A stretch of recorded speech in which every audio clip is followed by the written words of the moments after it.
إن الحمد لله الذي نحمده ونستعينه ونستهديه ونتوب إليه ونعوذ بالله من شرور أنفسنا ومن سيئات أعمالنا من يهده الله فلا مضل له ومن يضلل فلا هادي له أشهد أن لا إله إلا الله وحده لا شريك له وأشهد أن محمدا عبده ورسوله ومن صار على نهجه وتمسك بسنته واهتدى بهديه إلى يوم الدين. قال تعالى في القرآن الكريم: يا أيها الذين آمنوا اتقوا الله حق تقاته ولا تموتن إلا وأنتم مسلمون. يا أيها الناس اتقوا ربكم الذي خلقكم من نفس واحدة وخلق منها زوجها وبث منهما رجالا كثيرا ونساء واتقوا الله الذي تساءلون به والأرحام إن الله كان عليكم رقيبا. يا أيها الذين آمنوا اتقوا الله وقولوا قولا سديدا يصلح لكم أعمالكم ويغفر لكم ذنوبكم ومن يطع الله ورسوله فقد فاز فوزا عظيما. أما بعد فإن أصدق الكلام كلام الله وخير الهدى هدى محمد صلى الله عليه وسلم وشر الأمور محدثاتها فإن كل محدثة بدعة وكل بدعة ضلالة. Ikhwatal iman, ikhwatal Islam, saudara-saudaraku kaum muslimin, jamaah Jumat yang senantiasa dimuliakan dan dirahmati oleh Allah tabaraka wa taala. Pertama sekali, marilah senantiasa kita memuji Allah Rabbul Izzah, Rabbul Alamin, Allah Subhanahu wa taala yang memiliki segala kesempurnaan, kemuliaan dan terbebasnya Allah dari segala al-uyub, dari segala kekurangan dan juga aib. Kemudian kita bersyukur kepada Allah Subhanahu wa taala atas segala nikmat dan rahmat yang Allah curahkan kepada kita bersama, sehingga di hari yang mulia ini, Sayyidul Ayyam, kita bisa melaksanakan ibadah salat Jumat secara berjamaah. Dan juga kita masih berada dalam lindungan Allah Subhanahu wa taala. Seperti yang telah kita ketahui bersama bahwa tadi pagi telah terjadi gempa bumi di Sumatera Barat yang menyebabkan hancurnya beberapa gedung yang berada di sana. Alhamdulillah, Allah menjaga kita, Allah melindungi kita, dan semoga saudara-saudara kita di sana diberikan kesabaran dan ketabahan serta diganti dengan yang lebih baik lagi insyaallah. Kemudian kita berselawat kepada Rasul kita yang mulia, Nabi kita tercinta, akhirul anbiya, imamur rusul, Nabi Muhammad sallallahu alaihi wasallam. Allahumma salli wa sallim wa barik wa zid wa an'im ala habibina wa qudwatina Muhammad ibn Abdullah.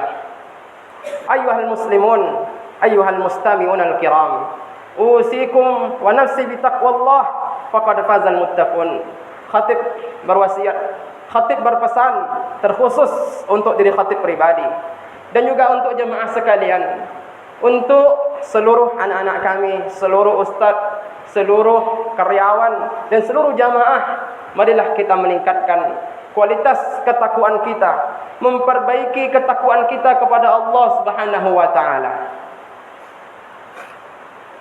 Jatah hidup kita di dunia ini akan semakin berkurang jamaah. Umur kita bertambah, tapi jatah hidup kita semakin berkurang. Maka akan tiba saatnya kita akan dipanggil oleh Allah Subhanahu wa taala dan kita akan dihadapkan di depan mahkamah Allah, di depan pengadilan agungnya Allah Subhanahu wa taala, dan semua itu tidak akan ada jaksa yang bisa membantu kita, tidak akan ada saksi yang bisa membantu kita, tidak akan ada sanak famili, kecuali takwa Allah, bertakwa kepada Allah. Wa tazawwadu fa inna khairaz zadi taqwa. Ya, siaplah kalian, siapkanlah oleh kalian bekal, karena sebaik-baik bekal bertemu Allah adalah bertakwa kepadanya. Kaum muslimin, saudara-saudaraku, jamaah Jumat yang berbahagia. Judul khutbah kita pada kesempatan yang baik ini adalah ancaman Allah atau ancaman manusia. Ya. Ancaman Allah atau ancaman makhluk? Ya, tanda tanya. Al-istifham di situ. Seorang karyawan, seorang buruh yang bekerja di suatu lembaga, di suatu perusahaan, ketika melanggar satu aturan, maka akan diancam oleh bosnya. Terlambat datang umpamanya. Kamu kalau datang terlambat, maka gaji kamu akan dipotong. Atau kamu diberhentikan, di PHK, atau diturunkan jabatannya, atau dimutasi, dipindahkan. Ini lumrah terjadi. Seorang ayah mengancam anaknya, kalau kamu tidur di atas jam 11, tidur di luar, jangan tidur dalam rumah. Ya. Kalau kamu tidak mau sekolah, tidak dibelikan ini, tidak dibelikan itu. Ini ancaman yang lumrah terjadi. Ya. Seseorang yang etos kerjanya tak baik, etos kerjanya tak bagus, maka akan diancam dengan ancaman yang bervariasi, yang beragam. Sekarang ini kita masih dalam situasi COVID-19, virus corona. Yang tidak vaksin tidak boleh naik pesawat. Yang tidak vaksin tidak boleh masuk kota. Yang tidak vaksin akan di-stop di jalan. Sekolah pesantren yang tidak vaksin peserta didiknya, santrinya, gurunya diancam dengan apa? Daring. Diancam ditutupnya, dibekukan, dicabut izin operasional sekolah ataupun pesantren tersebut. Jamaah, ini adalah ancaman-ancaman yang kita temui, dan ini adalah ancaman yang lumrah terjadi. Kita boleh mentaati ancaman yang semacam itu. Ini adalah ancaman manusia semuanya. Silahkan kita taati selagi dalam koridor tidak dalam bermaksiat kepada Allah Tabaraka wa Ta'ala. Ketika ada ancaman dalam rangka bermaksiat kepada Allah, Nabi mengatakan, la ta'ata li makhlukin fi maksiatil khaliq. Tidak ada ketaatan ketika dalam rangka itu, tidak ada ketaatan, tidak ada ketundukan, kepatuhan kepada manusia kalau itu menjurus kepada bermaksiat kepada Allah. Ancaman tadi silahkan ditaati selagi tidak dalam rangka bermaksiat kepada Allah Subhanahu wa Ta'ala. Kaum muslimin, saudara-saudaraku yang berbahagia, yang membuat hati kita sedih adalah ancaman manusia lebih ditakuti oleh manusia ketimbang ancaman Allah. Ya. Ancaman Allah banyak disepelekan oleh manusia. Ancaman Allah yang ini merupakan khalik itu banyak diremehkan, tidak direspon, diabaikan, bahkan slow respon, not respon, enggak ada respon sama sekali ketika ada ancaman Allah Subhanahu wa Ta'ala. Ancaman manusia itu kita bergegas, cepat kita, ya kan? Hanya ingin jalan-jalan ke Sumbar, mau divaksin. Hanya ingin dapat uang jajan, mau tidur cepat supaya enggak dihukum oleh orang tuanya. Pegawai ASN, dia akan merubah etos kerjanya, kualitas kerjanya demi mencari apa? Hati bosnya, atasannya, sehingga tidak mendapatkan hukuman. Ini adalah fenomena, realita, waqi'iyah yang terjadi. Mungkin itu terjadi pada diri kita. Sebagian besar manusia, mungkin sebagian kita itu lebih takut dengan ancaman manusia ketimbang ancaman Allah Subhanahu wa Ta'ala. Perlu khatib ingatkan, takut kepada ancaman Allah harus nomor 1. Draw saja enggak boleh jamaah, ya anak-anak kami.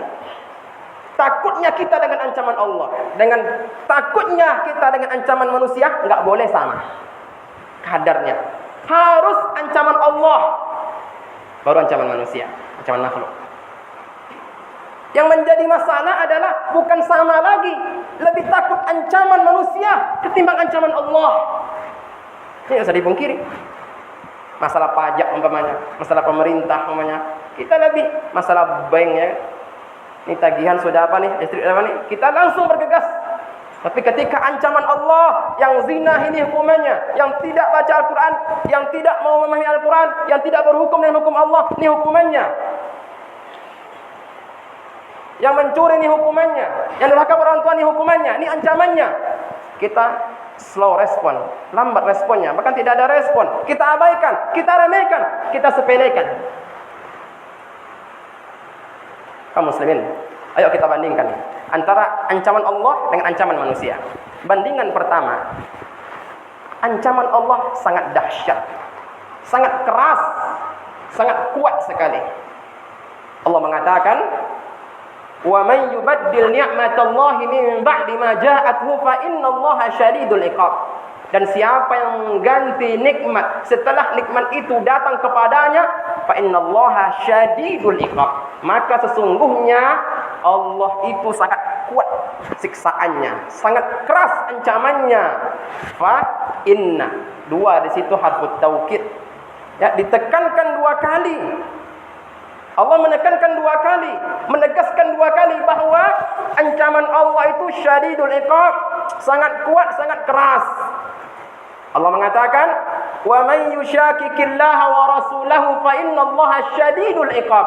Barang siapa yang durhaka kepada Allah dan Rasulnya, fa innallaha syadidul iqab. Maka sesungguhnya Allah sangat kuat ancaman dan hukumannya. Wa ma ataakumur rasulu fakhudhuhu wa ma nahakum anhu fantahu wattaqullaha innallaha syadidul iqab. Apa yang datang kepada kalian dari Rasul, ambil, dan apa yang dilarang oleh Rasulmu tinggalkan. Bertakwalah kepada Allah dan ketahuilah innallaha syadidul iqab. Allah itu sangat kuat siksaannya, ancamannya sangat keras, sangat dahsyat. Wala ta'awanu 'alal itsmi wal 'udwan wattaqullaha innallaha syadidul iqab. Janganlah kalian itu saling membantu dalam dosa dan juga permusuhan. Bertakwalah kepada Allah dan sesungguhnya Allah itu sangat kuat siksaannya. Syadidul iqab ini sangat banyak sekali kita temui, kita jumpai di dalam Al-Qur'an yang kita baca hari-hari kita di sini. Tak ada apa-apanya kerasnya siksaan Allah, ancaman Allah dibandingkan dengan ancaman makhluk, ancaman manusia. Yang terlambat ke masjid, paling dihukum tangannya oleh ustaz. Seberapa lah itu mungkin? Paling suruh berdiri. Tapi hukuman Allah, ancaman Allah syadid. Ini bandingan pertama. Mana yang harus kita takuti? Mana yang harus kita kedepankan? Ancaman Allah, takut kepada ancaman Allah atau ancaman manusia? Ancaman Allah. Yang kedua, bandingan kedua.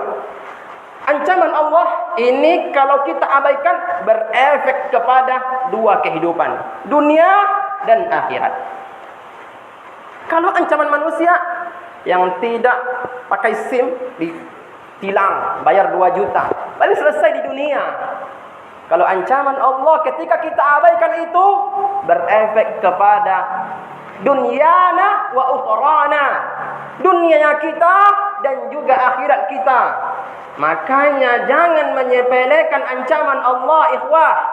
Ikhwan, jangan meremehkan, jangan mengabaikan ancaman Allah karena ini berefek kepada dua kehidupan kita, dunia kita, lebih-lebih akhirat kita yang semuanya tidak ada gunanya. Kalau kita bertaubat ketika sudah sampai di penghujung nyawa kita. Bandingan yang ketiga, ancaman Allah, ancaman manusia. Ancaman Allah termaktub di dalam Al-Qur'anul Karim dan juga hadis Nabi sallallahu alaihi wasallam. Artinya ancaman Allah ini sudah ada ribuan tahun yang lampau, ribuan tahun yang silam. Ancaman manusia paling 2-3 tahun belakangan. Masalah corona, masalah SIM, masalah mungkin aturan pondok, aturan sekolah, maka dibuat hanya beberapa tahun belakangan. Ancaman Allah ini sudah ada sebelum ayah kita lahir, sebelum nenek kakek kita lahir, ancaman Allah sudah ada. Sebelum Indonesia ini menjadi negara, ancaman Allah sudah ada. Artinya ancaman Allah sudah ada ribuan tahun yang lalu. Yang ini kita baca setiap hari. Alangkah ruginya kita di saat kita membaca ancaman Allah dalam Al-Quranul Karim, yang kita baca dengan lisan kita, yang kita hafalkan, kita tulis di murajaah mutaba'ah hafalan kita, tapi kita tidak bergeming sedikit pun. Apa gunanya itu semua, ikhwan? Ancaman manusia, siapa yang baca undang-undang dasar sampai selesai? Ya. Yang kita baca rutinkan Al-Quranul Karim, disitulah ancaman Allah itu ada. Undang-undang dasar, pasal-pasal ini, siapa yang baca dari awal sampai akhir?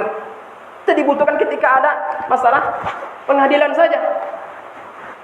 Siapa yang membaca semua aturan sekolah itu dengan baik? Siapa yang merutinkan membacanya? Enggak ada. Tapi ancaman Allah dibaca setiap hari, dirutinkan, dihafalkan, disyiarkan, ditulis bahkan. Mana yang harus kita takuti? Ancaman Allah atau ancaman manusia? Pastinya ancaman Allah Subhanahu wa taala. Kaum muslimin, saudara-saudaraku, banyak sekali ancaman Allah yang diremehkan oleh manusia. Banyak sekali ancaman Allah yang disepelekan oleh manusia itu. Mungkin termasuk kita. Di antaranya adalah masalah salat. Ingat, dengarkan ancaman Allah. Orang-orang yang meninggalkan salat, orang-orang yang salatnya bolong-bolong, dengarkan ancaman Allah. Ma salakakum fi saqar? Qalu lam nakum minal musallin. Hei, mengapa kalian di neraka Saqar ini? Kenapa? Apa katanya? Kami dulu tidak salat ketika di dunia. Diancam dengan apa? Dengan neraka. Ini orang-orang tidak salat. Ayah kalian mungkin tidak salat, abang kalian tidak salat. Mungkin kita masih ada yang tidak salat ketika liburan. Dengarkan ancaman Allah ini. Saqar. Ya. Diancam dengan neraka. Masa kita lebih takut dengan ancaman pemerintah dibandingkan dengan ancaman Allah?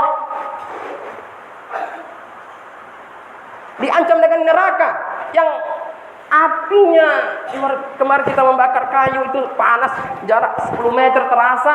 Ini Masya Allah, api neraka.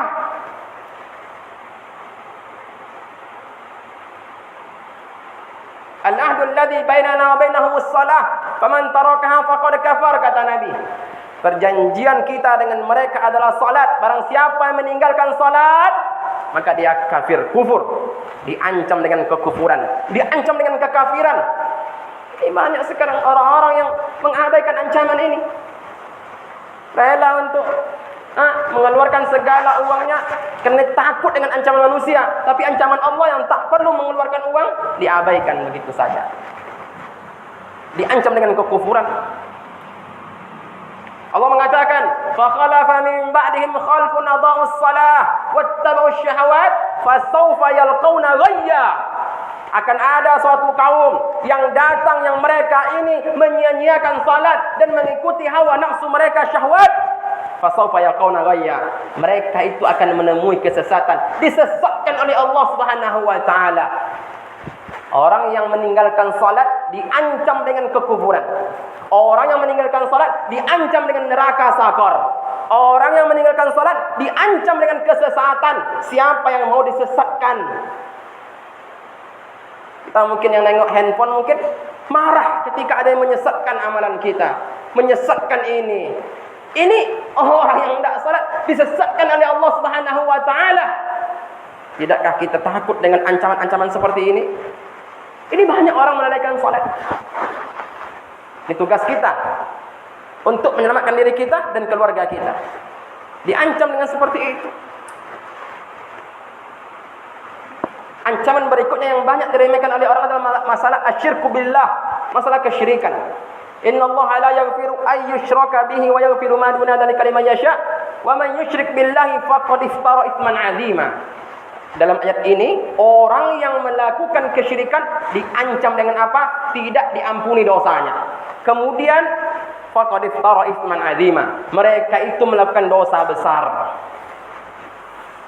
Orang yang berbuat kesyirikan, yang masih ilmu kekebalan, yang masih menggunakan jimat, mempercayai dukun, masih pakai pawang ini, pawang itu, tidak diampuni dosanya oleh Allah. Kalau enggak diampuni dosa oleh Allah, apa guna hidup ini? Nih, orang-orang yang menyekutukan Allah diancam dengan seperti itu. Innahu man yusyrik billah faqad harramallahu alaihi al-jannah wa ma'wahu an-nar wa ma lidh-dhalimina min ansar. Orang yang menyekutukan Allah diancam dengan apa? Diharamkan baginya neraka, surga. Dan ma'wahun nar, tempat kembalinya adalah neraka. Wa ma lidh-dhalimin min ansar. Orang yang menyekutukan Allah, orang yang zalim, yang tidak ada penolongnya, tempatnya di neraka, diharamkan surga, tidak ada penolong. Coba, kita tinggal di bawah jembatan, tidak ada orang menolong kita, tidak ada yang ngasih kita, apa gunanya hidup? Ya, ini baru di dunia, apalagi nanti di akhirat. Kaum muslimin, jamaah-jamaah yang berbahagia. Ini adalah ancaman Allah masalah kesyirikan. Tapi banyak orang menyepelekan ancaman semacam ini. Ketika ancaman manusia itu banyak dilaksanakan, ditaati, ditakuti. Apalagi ini berkaitan dengan apa? Dengan dunianya. Nah, nanti saya tidak makan lagi, tidak bekerja saya lagi, kemudian saya tidak bisa lagi menafkahi anak saya. Coba kita bayangkan. Ini yang berarti kita sedih, jemaah. Ancaman manusia sangat ditakuti oleh manusia. Mungkin kita sendiri masuk golongan itu. Ancaman Allah yang sudah jelas kita baca, kita hafalkan tiap hari, kita tidak peduli. Kita yang kuliah mungkin di kampus, diancam oleh kampus, kita langsung. Tapi hari-hari kita mungkin di hari, ya masalah ibadah harian kita remehkan. Ini kita tidak terlalu respon dengan semacam ini. Amalan berikutnya, ancaman berikutnya, ancaman Allah yang banyak disepelekan adalah masalah zina. Qad aflahal mu'minun, ya.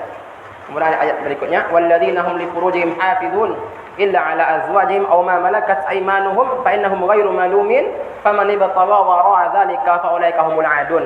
Dalam ayat ini Allah mengancam orang-orang yang tidak bisa menjaga kemaluannya. Orang-orang yang berzina maka tidak beruntung, kata Allah. Dan orang ini adalah al-adun, orang-orang yang melampaui batas. Ya. Ayat yang Allah mengatakan, wala taqrabu zina innahu kana fahisyah wa sa'a sabila. Diancam dengan apa? Bahwa itu fahisyah, perbuatan keji dan sejelek-jelek jalan. Perbuatan keji sejelek-jelek jalan. Sekarang datang anak-anak kami semuanya, saat ini di sekitar kita ini, di sekitar daerah kita ini, begitu banyak sekali orang-orang yang berzina. Ini orang-orang yang meremehkan ancaman Allah Subhanahu wa taala. Orang-orang yang menyepelekan ancaman Allah Subhanahu wa taala. Padahal Nabi mengatakan, "Idza zahara az-zina war riba fi qaryatin faqad ahallu bi anfusihim adzaballah." Jika telah merebaknya zina dan riba di suatu kampung, di suatu daerah, maka mereka ini telah menghalalkan dirinya untuk diazab oleh Allah Subhanahu wa taala. Makanya jangan pernah mencoba-coba untuk mendekati zina. Makanya pondok melarang kalian untuk tak boleh megang HP. Gunanya itu karena handphone ini jalan menuju zina. Handphone Android yang seperti ini adalah jalan menuju zina. La taqrabu, kata Allah. Jangan dekati. Aplikasi-aplikasi yang ada di Android kita, yang ada di handphone kita ini rata-rata semuanya menjurus kepada zina kalau tak pandai-pandai kita menggunakannya. Dan terakhir yang ingin khatib sampaikan adalah ancaman Allah yang banyak disepelekan adalah masalah khamar dan judi. Innamal khamru wal maisiru wal ansab wal azlam rijsum min amali syaitan fajtanibuhu la'allakum tuflihun. Ya.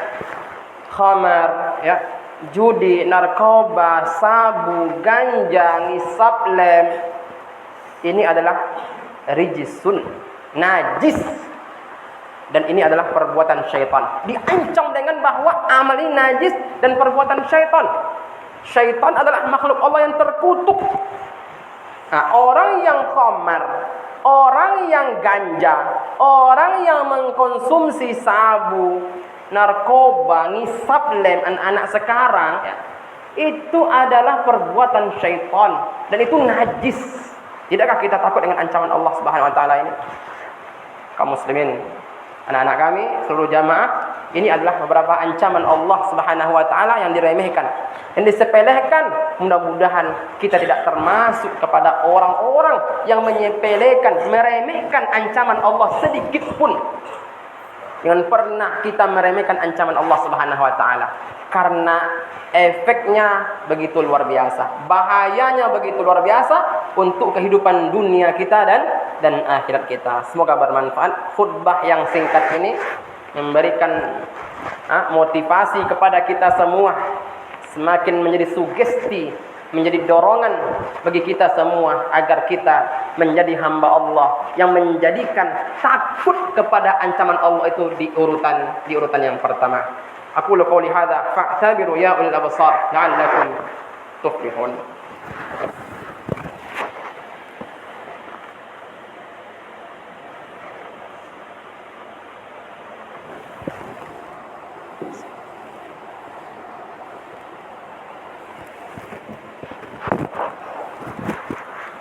Alhamdulillahi ala ihsanih wasyukru lahu ala taufiqihi wa amtinani. Ashhadu an la ilaha illallah ta'ziman li sya'nih wa ashhadu anna Muhammadan abduhu wa rasuluh al-hadi ila